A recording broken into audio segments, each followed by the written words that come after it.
TV Direct. We would like to welcome you all to the special press conference related to the 27th GCC EU Joint Council and Ministerial Meeting. Welcome to the press conference of the 27th GCC EU Joint Council and Ministerial Meeting.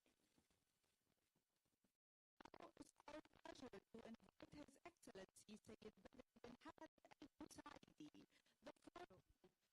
Now we would like to invite His Excellency al-Musaidi to the closing remarks. Thank you very much. Thank you for your presence. As everybody knows, today an important, very important meeting was held between the GCC and EU foreign ministers.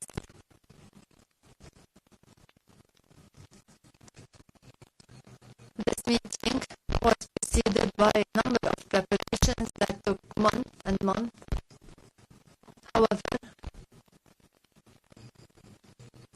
it is held this time between the two parties and in the context of the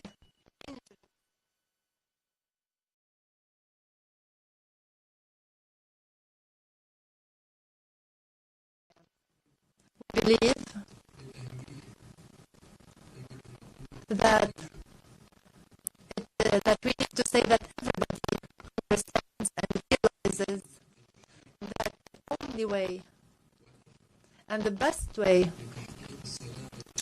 to instill durable peace in the Middle East is the two-state solution, which is what all the Security Council resolutions are based on, in addition to the international humanitarian law, which is the principle and the cornerstone of the solution.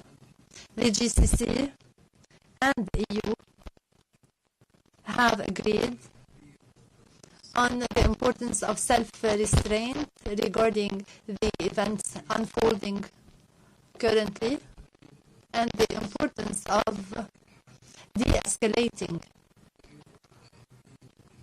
in addition to the importance of freeing the civilian prisons from both sides.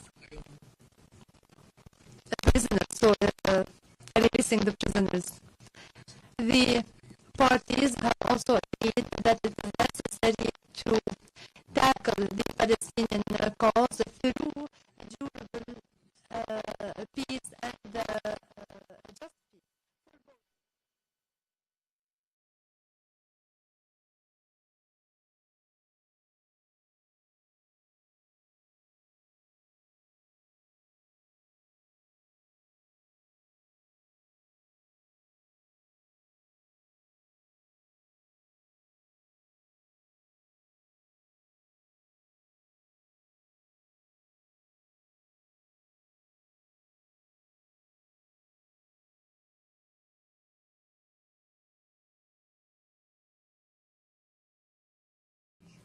Everything related to supporting and driving this trajectory based on development and prosperity. We realize that climate change يمثل مشكلة عالمية حقيقية وتحتاج إلى حل، وفي الوقت نفسه ندرك أن هذه المشكلة قد توفر فرصة للتعاون البناء والعمل المشترك لتخطيط وتصميم وتمويل البنية الأساسية الجديدة في أوروبا وفي الشرق الأوسط لتصدير واستيراد الطاقة من المصادر المتجددة.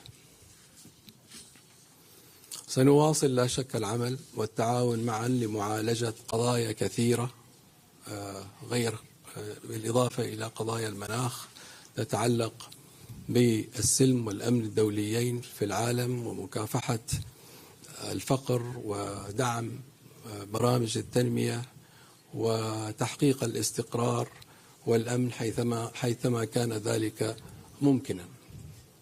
حاليا التركيز في هذه الفترة بالتحديد ينصب بالفعل على التطورات الجارية المرتبطة بالقضية الفلسطينية وإسرائيل، ونحن جميعا ملتزمون بدعم الجهود الجديدة بشكل عاجل لبدء حوار جديد وهادف بين جميع الأطراف من أجل السلام.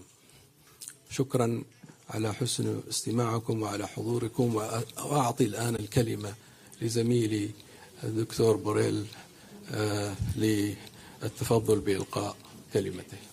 Thank you so much, Your Excellency. Now we ask His Excellency Joseph Borrell, the EU High Representative of Foreign Affairs and Security Policy and Vice President of the European Commission, to deliver his closing remarks.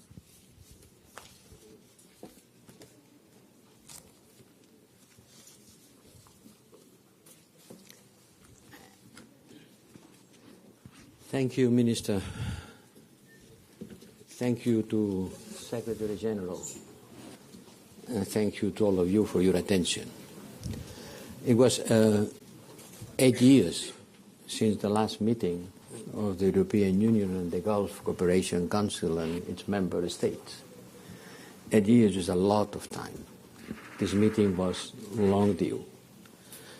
And it has taken place in the middle of a terrible crisis, which was not foreseen when we called for this meeting and we prepared and organized it. And thank you very much to you, Minister, and to Oman for the excellent organization of this meeting. For us, it has been a very important and fruitful meeting that enhanced our partnership and puts us in a positive trajectory, both on the regional and bilateral track. I see a very good attendance of my fellow ministers of the European Union member states and of the European Union Commissioner on Crisis Management, Janis Lenarčič, and also the European Union Special Representative for the Gulf, the former Italian Minister Luigi Di Maio. This strong presence sends a strong signal of the importance that the European Union attaches to its privileged partnership with the Gulf Cooperation Council and its members. From this point of view, I'm sure we agree the meeting has been a success. This year, Joint Council was a particular significance. Has produced good results from both sides. Last year, we adopted at the European Union our strategy for the Gulf.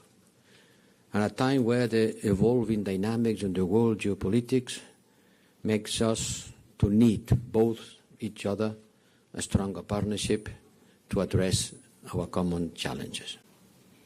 These challenges were there before last Saturday and will remain.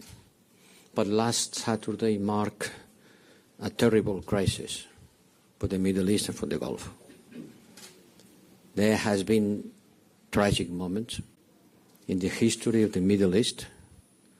What has happened since Saturday morning is shocking for the suffering that this attack has launched by Hamas as cause and continue to cause to innocent civilians, and the negative impact that this will have on the possibility for the two people live side by side in peace and security. Since last Saturday, I spoke to the Palestinian Prime Minister to ask the Palestinian Authority to contribute to immediate cessation of hostilities and promote the interests of the Palestinian people and the aspiration of the whole region to security and stability.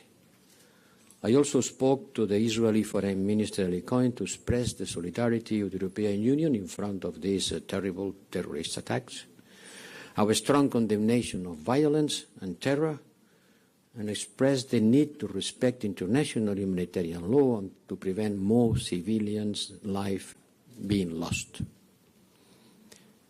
I spoke to many others in the Gulf and other partners in the region.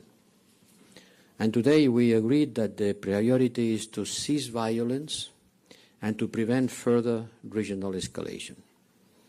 It is of utmost importance to ensure the release of hostages as well as the protection of civilians at all times and by all parties. And in order to be concrete, in order to be well understood, let me read, with your permission, point 21 of our common declaration, which summarizes what I am saying.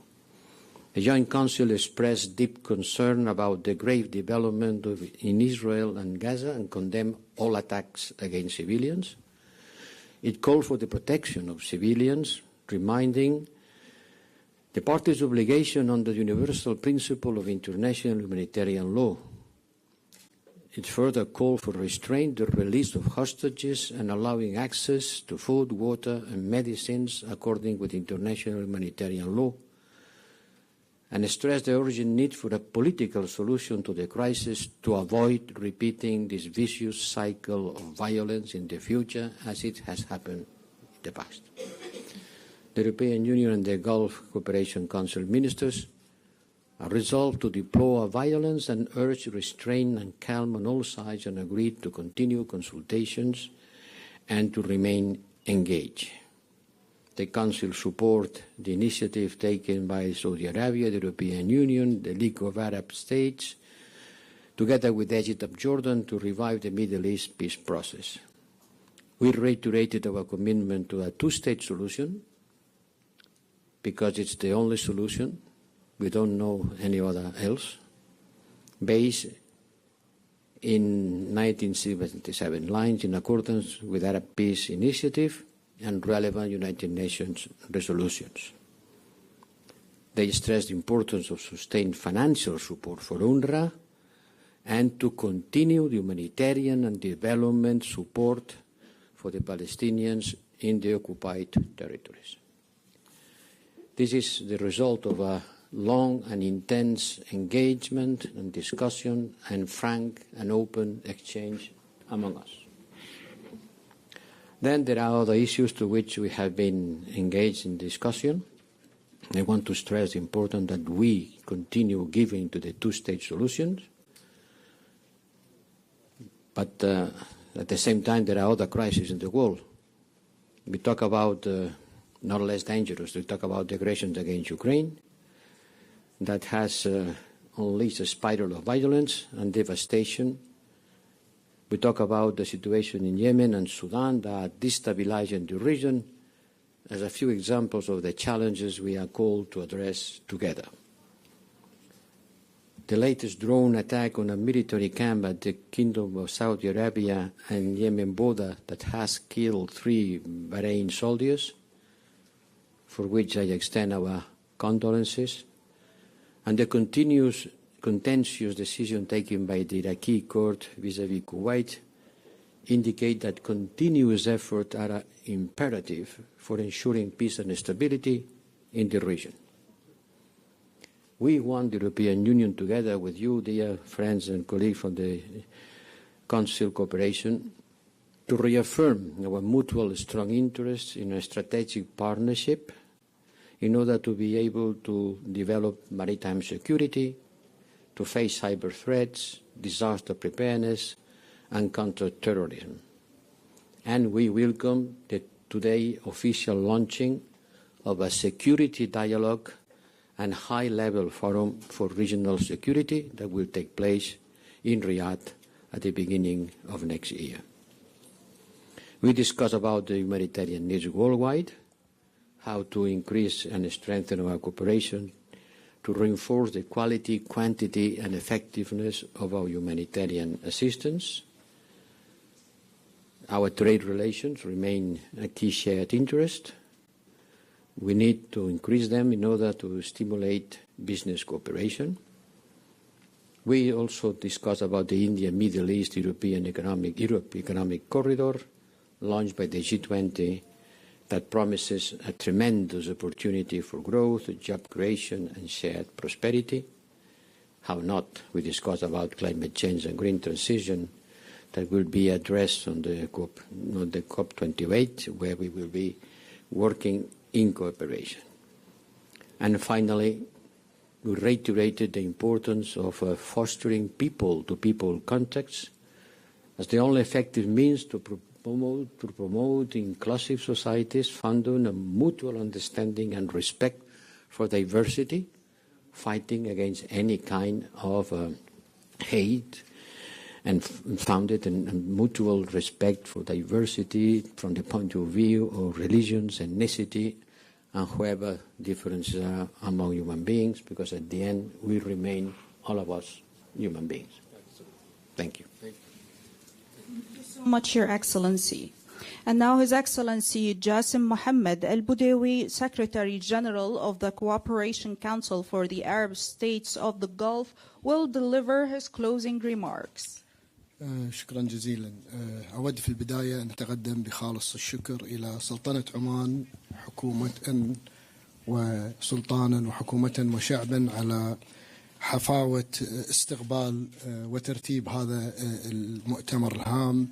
كان للحكمة والدبلوماسية العمانية اليوم أثر كبير في نجاح هذا المؤتمر وهذا الاجتماع 27 الهام. فنتقدم بخالص الشكر إلى معالي الأخ العزيز السيد بدر أبو سعيدي على حسن الإدارة لهذا المؤتمر. أود أيضا أن نتقدم بخالص الشكر إلى صديق دول مجلس التعاون، صديقنا جميعا السيد بوريل، على المرونة وعلى التفهم وعلى حسن إدارة هذا الاجتماع. هذه شراكة هامة، شراكة تاريخية، شراكة يعتمد عليها ليس فقط شعوب دول مجلس التعاون ودول الاتحاد الأوروبي، وإنما يعتمد عليها العديد من شعوب دول العالم ينظرون إليها نظرة هامة جدا لما توفره هذه الشراكة من فرص عديدة، ليس فقط لشعوبنا ولكن لدول وتجمعات أخرى. الحضور الرفيع المستوى من قبل الجانب الأوروبي في المؤتمر اليوم أو في الاجتماع 27 اليوم يعكس المكانة الهامة التي وصلت إليها دول مجلس التعاون سواء إقليميا ودوليا، ويعكس الدور الكبير والهام التي تلعبه سلطنة عمان.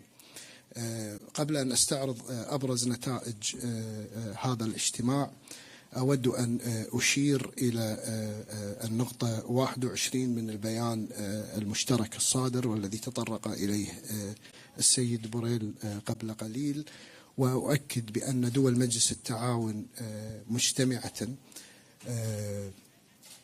ترفض رفض تام تعرض أي أبرياء وأي مدنيين في أي مكان بالعالم بغض النظر عن جنسيتهم، دولتهم، دينهم، مكانهم، جنسهم، سنهم.